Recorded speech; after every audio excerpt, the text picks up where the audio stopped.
Hi, it's me again with CorelDraw tips and tricks. I did a puzzle with shadows the other day, and I'll put a link to that video. I actually made two of them. And it was a pretty neat design, and I used an orange box, and somebody asked, could you do that to a photograph? Well, kind of. It takes away from the photograph.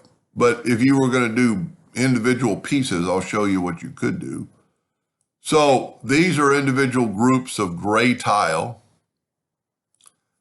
I've got them, they're all separated, so there's 24 objects. I'm going to go to the shadow tool, and I'm going to put just a little bit of shadow, and it puts it on all of them. Okay? We're going to leave it like that. That looks pretty good. Now, I can't just grab the drop shadow and break it apart, because then I've got 24 little pieces that I'd have to do. So before I do that, I'm going to get rid of the gray. So I'm going to select that, and you can see I've got a gray and a black outline. I'm going to go to Edit, Find and Replace from Selection, which is, I've got that selected, Find All, and then I can group them together and move them over. Well, a lot of times you have to repick it. It's having to do a lot of thinking. Well, it didn't work. Let's try that again. I should have just deleted them. So here's the shadow, and I want to get rid of the gray boxes and still have the shadow. So I'm going to select the gray box, find all, and then delete them. Well, that didn't work either. It just worked 2 minutes ago. You know what I'm doing wrong? I'm not breaking the drop shadow apart. So I need to select everything. I got these two pictures too close together. Break the 48 objects apart. Then select that, then find all, then delete them. And I've just got the drop shadow. Now what I'm saying, it's going to take away from our picture.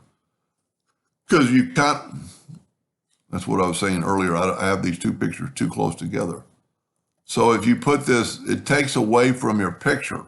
Now, what it could do, and what I suggest to do, if you wanted something like this, and you wanted to break off this piece, you could take that piece, which is that piece, and then take the shadow and put it there.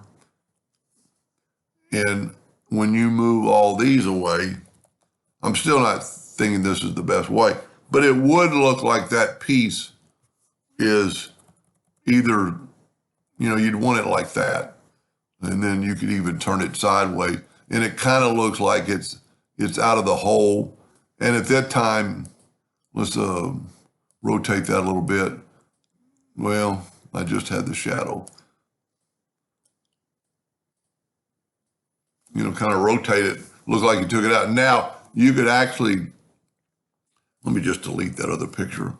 If you had, let's say this, and you took the Smart Fill tool and we made the out border a slight gray, then you could put a slight gray in there and it would look like it's missing.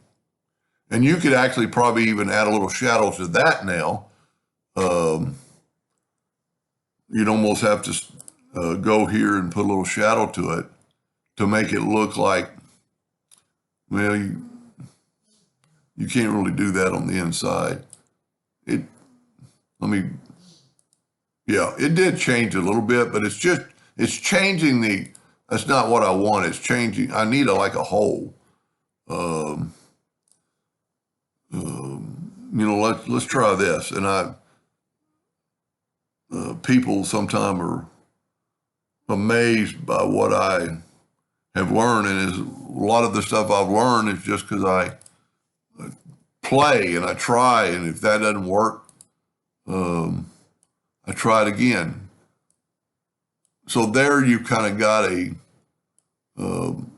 shadow on your gray in a way, but that looks pretty good.